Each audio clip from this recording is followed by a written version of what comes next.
उत्तर प्रदेशातील बालिया येथे मुख्यमंत्री सामूहिक विवाह योजनेतील फसवणुकीबाबत कारवाई करण्यात आली आहे. मनियार पोलीस ठाण्यात FIR दाखल करण्यात आला असून एकूण 15 आरोपींना अटक करण्यात आली आहे. तपासात 3 सरकारी अधिकारी, कर्मचारी आणि इतर 12 लोकांची नावं समोर आली आहेत. सध्या तपास सुरू आहे. आता आणखी लोकांवर कारवाई होऊ शकते. 25 जानेवारी रोजी मनियार पोलीस ठाण्याच्या हद्दीत मुख्यमंत्री सामूहिक विवाह योजनेअंतर्गत 537 जोडप्यांचा विवाह पार पडला. मात्र यातील अनेक जोडपी खोटी निघाली. काहींचं आधीच लग्न झालेलं होतं तर काहींना पैसे देऊन आणलं होतं. धक्कादायक बाब म्हणजे शेकडो मुलींनी नवरदेवाशिवाय स्वतःचीच लग्न केलं. सोशल मीडियावर याचा एक व्हिडिओ देखील जोरदार व्हायरल होत आहे. व्हायरल झालेल्या व्हिडिओमध्ये अनेक नववधू स्वतःला हार घालताना दिसत आहेत.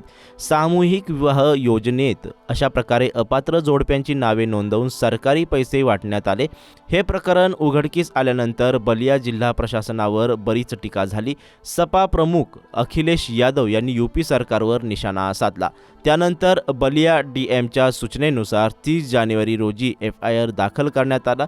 समाज कल्याण विभागाचे 2 सहाय्यक विकास अधिकारी आणि जिल्हा समाज कल्याण विभागाच्या एका काउंटर ऑफिसरसह एकूण 15 आरोपींना अटक केली.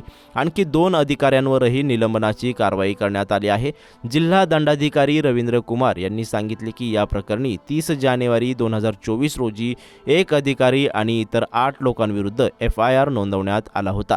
ही कारवाई पुढे करण्यात येत आहे.